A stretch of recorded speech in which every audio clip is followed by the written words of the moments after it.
शिक्षा की मांग करेंगे, लाठी खाएंगे। जब आप रोजगार की मांग करेंगे, लाठी खाएंगे। जब स्वास्थ्य सेवाओं को सुदृढ़ करने की बात करेंगे तो लाठी खाएंगे। तो ये लाठी चलवा कौन रहा है? ये लाठी कोई आम आदमी तो चला नहीं रहा है, आम आदमी तो चलवा नहीं रहा है। यह तो वो लोग चलवा रहे हैं ना, ये सरकार की जिम्मेदारी है ना। पाल कि क्या हिंदू राष्ट्र हमारा देश बन पाएगा?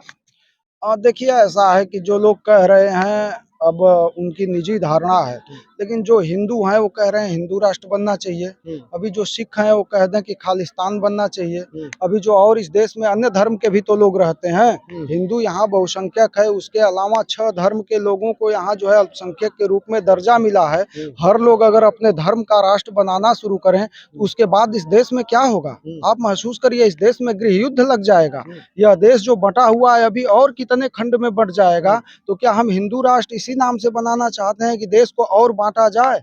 और जो आपने कहे हैं राम मंदिर की बात आस्था का विषय है, बन गया, कोई बात नहीं है।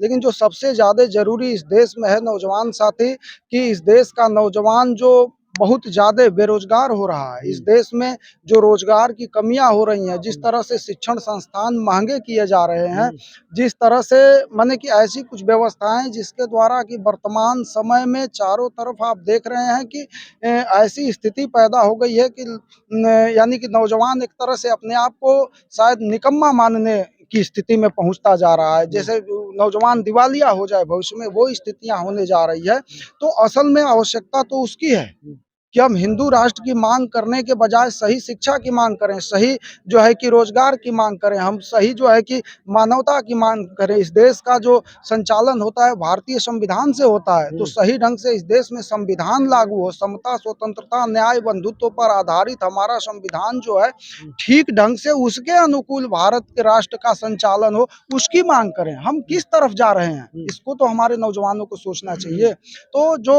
हमारा विषय है, जो सम्यक युवा मंच के साथियों का विषय है, वो ये है कि हम संविधान के अनुरूप अपने आप को, अपने जीवन को संचालित करें और दूसरों को भी प्रेरित करें। और यह बात भारत के प्रत्येक नागरिक में होनी चाहिए कि वो संविधान की मांग करें और रोजगार की मांग करें, शिक्षा सुरक्षा की मांग करें।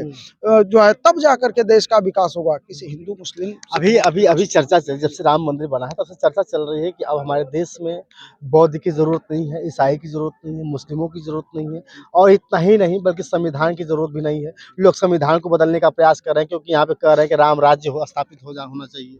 देखिए, ऐसा है कि कहने वाले कहते रहें, वो ठीक है, लेकिन जब बौद्ध की आवश्यकता नहीं है तो इस देश का बौद्ध कहाँ चला जाए? इस देश का मुस्लिम, इस देश का सिख, इस देश का ईसाई, इस देश का पारसी कहाँ चला जाए? और इस देश के संविधान निर्माताओं ने, और आप इस बात को जानते हैं कि संविधान सभा में जो विद्वान हमारे संविधान निर्मातागण थे, उन लोगों ने जो पंथ निरपेक्ष शब्द डाला, वो क्या इसीलिए डाले कि इस देश में केवल एक धर्म का शासन स्थापित होगा, केवल एक धर्म यहाँ रहेगा, बाकी लोगों को यहाँ से खदेड़ा जाएगा? संविधान निर्माण तो इसलिए हुआ कि इस देश में सारे लोग सौहार्द बंधुत्व के साथ रहेंगे और इस देश में सबको समान सामाजिक, आर्थिक और राजनैतिक न्याय दी जाएगी, समान भागीदारी दी जाएगी। इस देश में समाजवादी व्यवस्था होगी, यानी जितनी संपत्ति है राष्ट्र की उस पर सबका समान अधिकार होगा। यह बात नहीं कही गई है इस देश में कि जो है हिंदू राष्ट्र होगा और संविधान की जरूरत नहीं होगी। और एक बात और बता दे साथी, जो कहने वाले हैं कहते रहें, जिस दिन ये परिस्थितियां आएंगी उस दिन इस देश का जो नौजवान है, जो संविधान को चाहता है, जो पंथ निरपेक्ष को चाहता है, जो समाजवाद को चाहता है, आज भी नहीं चुप है और तब भी नहीं चुप रहेगा। बलिदानी दे करके हमारे जो है कि पूर्वजों ने इस देश को स्वतंत्र कराया है, तो हम उस मानसिकता पर भी पानी फेर देंगे जो हिंदू राष्ट्र और भारतीय संविधान को नष्ट करने की बात कर रहे हैं। हम चुप नहीं बैठेंगे साथी, ये तय होना अभी चाहिए। अभी आप शिक्षा की बात कर रहे थे, आज देख रहे हैं युवाओं के ऊपर जब अपने हक और अधिकार की बात की जाती है तो उनके ऊपर लाठियां चार्ज हो रही हैं। अगर अगर अपने राष्ट्र को बचाने की बात करेंगे तो फिर क्या होगा?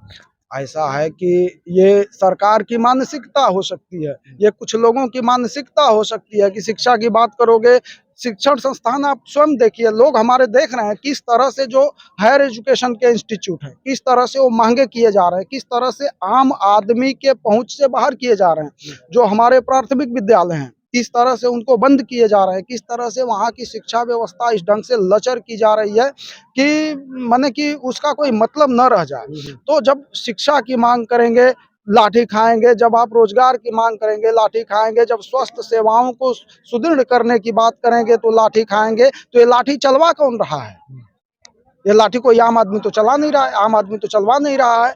यह तो वो लोग चलवा रहे हैं ना, ये सरकार की जिम्मेदारी है ना। तो अगर सरकार चलवा रही है तो क्या ये मानसिकता साफ नहीं है कि अगर शिक्षा की मांग करने वाले के ऊपर लाठी चलेगी, स्वास्थ्य की मांग करने वाले के ऊपर लाठी चलेगी, सुरक्षा और न्याय मांगने वाले के ऊपर लाठी चलेगी, इसका मतलब वो चीजें नहीं देना है, वो चीजें खत्म करना है। ये मानसिकता साफ दिख रही है और इस देश की बहुत बड़ी आवाम इस बात को समझ रही है और इस पे चुप नहीं है। इसका मुंहतोड़ जवाब भी दिया जाएगा, वो समय करीब है।